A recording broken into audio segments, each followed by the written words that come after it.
Hi, my name is Callista, and this is my very first ever YouTube video.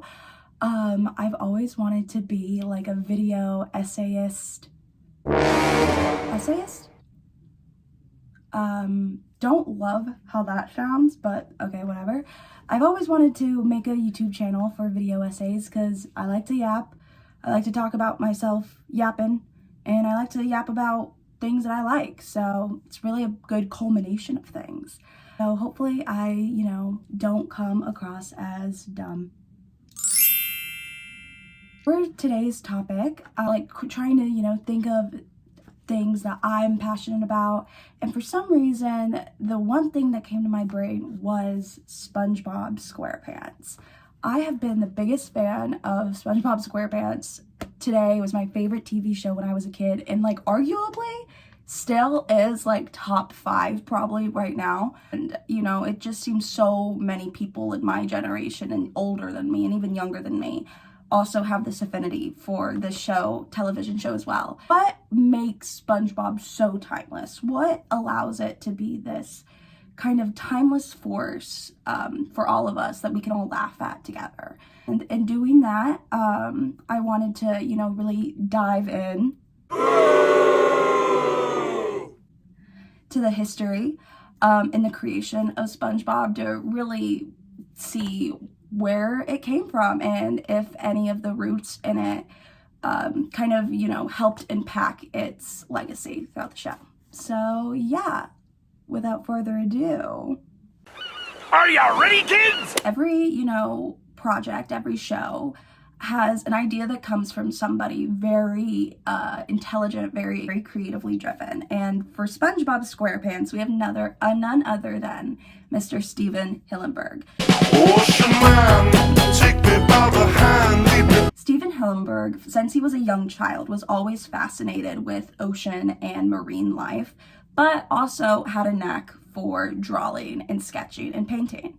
Using these two skills, he went to university and he majored in marine biology with a minor in the arts.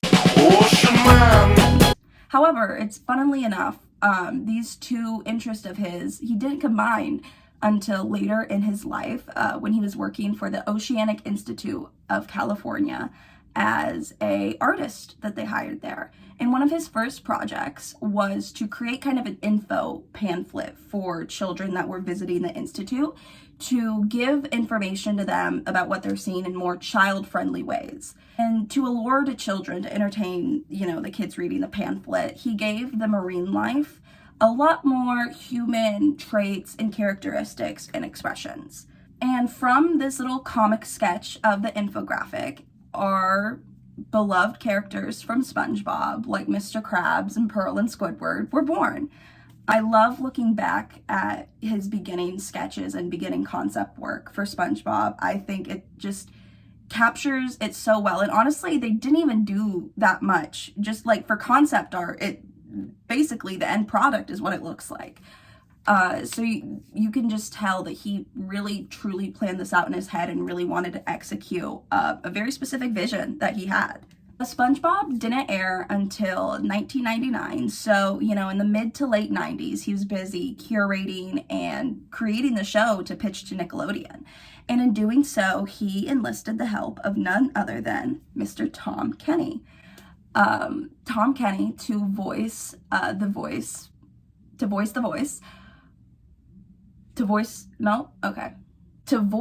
main character of SpongeBob, which at the time, he was actually named SpongeBoy. Both Tom and Steven had worked together previously on other animation projects that, Steven was a part of and voice work that Tom did.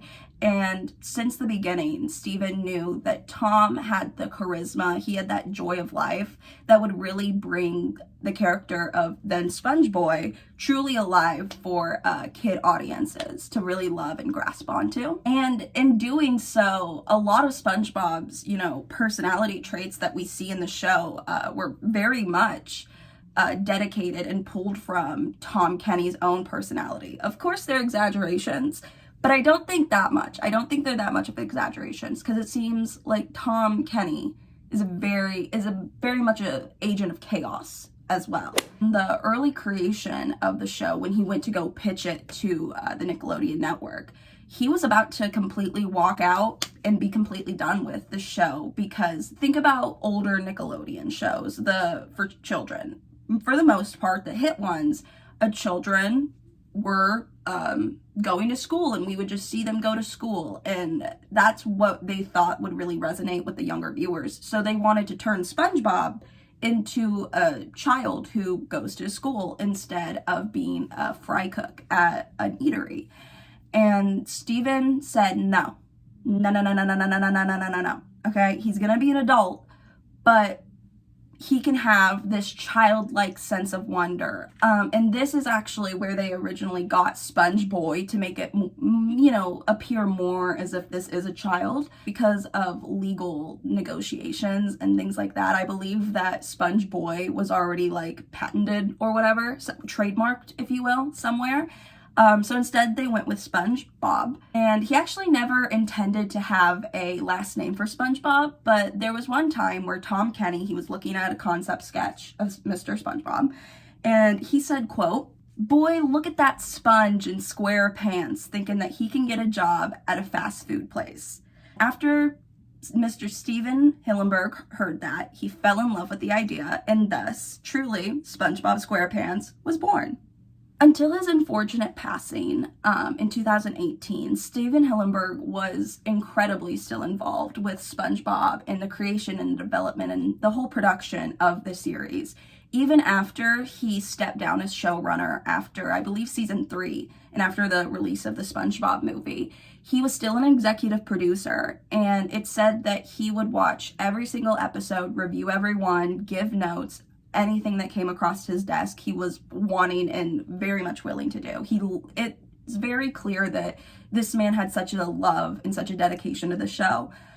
Even after he stopped being, I guess, the main guy, he still had a lot of, skin in the project.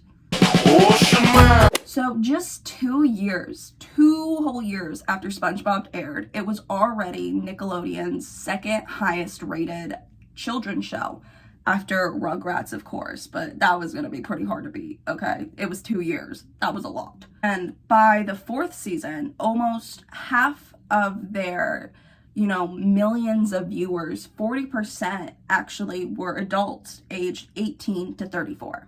Even back then, this show, was already breaking barriers for so many children's TV shows everywhere, proving that, if you're talented enough, if you're quick-witted enough, if you're funny enough, you can not only entertain children, but also really appeal to adults as well. And not a lot of shows had been like that previously. And so, especially animation, As of right now, SpongeBob SquarePants is the 5th longest running animated series ever. And technically it should be like 4th, because it came out like 2 months before Family Guy, but they put Family Guy at 4th, but whatever. I won't argue. It still has, to this day, 100 million viewers every quarter, and is the most widely distributed show in the history of Paramount Global. Congrats. Great. Just from learning about, the history and the creation of the show, you can tell how from Stephen Hillenburg to Tom Kenny to the countless animators and iconic voice actors in SpongeBob, how much time and dedication and love and light that they really, drove into this show to make it what it was. This show wouldn't be anything, if it didn't have these amazing people that are backing it. And I think that kind of helps with what makes it so timeless. It had such an amazing team and such an amazing energy behind it that they just kept on wanting to create. They kept on wanting to make people laugh. Like I said earlier, 40% of the viewers all the way back in 2003, 2004 were already adults aged 18 to 34. And, we were children, or I was a child at that time. And now growing up with SpongeBob, I'm still turning that shit on. Okay? I have like 4 shows in my rotation because I can't start anything new. And SpongeBob's definitely one of them. It's just such a comfort. It's so nice to go back to and watch SpongeBob. I'm like, oh, me being 8 again. Well, make a children's show that can also appeal to adults. That takes an immense amount of even more effort and even more talent. And I think that's kind of why I make the comparison between SpongeBob and The Simpsons a lot, because, you know, SpongeBob, it was marketed as a children's animated show, but also very much entertained and appealed to adults as well. Same with The Simpsons, but reversed. It was an adult animation comedy, but there were some moments and beats in there that were still, you know, appropriate enough and entertaining enough for the whole family to enjoy. I think another reason why, you know, these two get compared a lot is because these shows are, you know, still producing and churning out episodes even 30 years, almost 30 years later.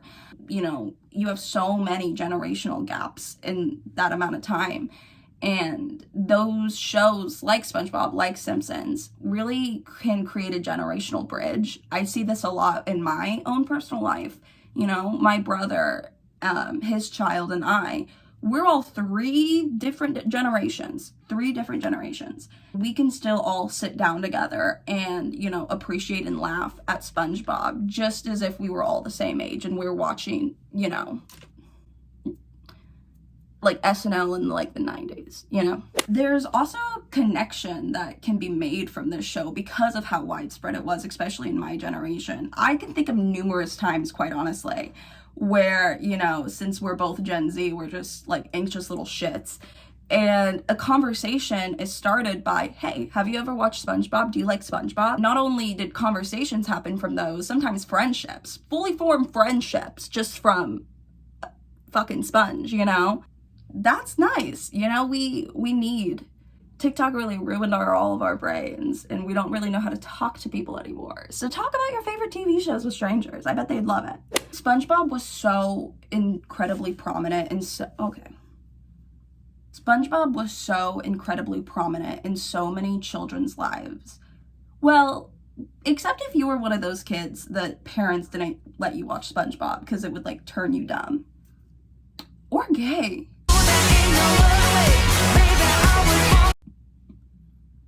What was that about? I need to do a video on that. Why'd they think that SpongeBob was turning us gay? That's crazy. Okay. Anyways, so many SpongeBob references have been permeated in our culture and in our generation's lexicon in the form of course, memes. There's so many, but the ones that I can think about right now off the top of my head are imagination. All right, fine. Is mayonnaise an instrument? No, Patrick, mayonnaise is not an instrument. Then, of course, the my leg guy. Oh, my leg! My leg! Iconic, all iconic. In fact, in the 2023 Super Bowl at halftime, they literally played Sweet Victory and displayed the animated characters on screen as if they're at Super Bowl 800. I don't know how to read Roman numerals.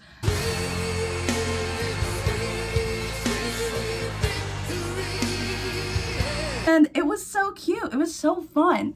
Super Bowl, you know, is now donned the Bubble Bowl. And so it just has so many, you know, widespread love, really, for so many things. Yeah.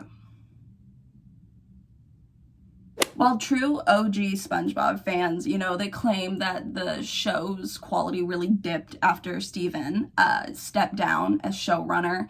After season 3, even still today, there are millions of viewers, both kid and adult alike, that still watch and enjoy every single season.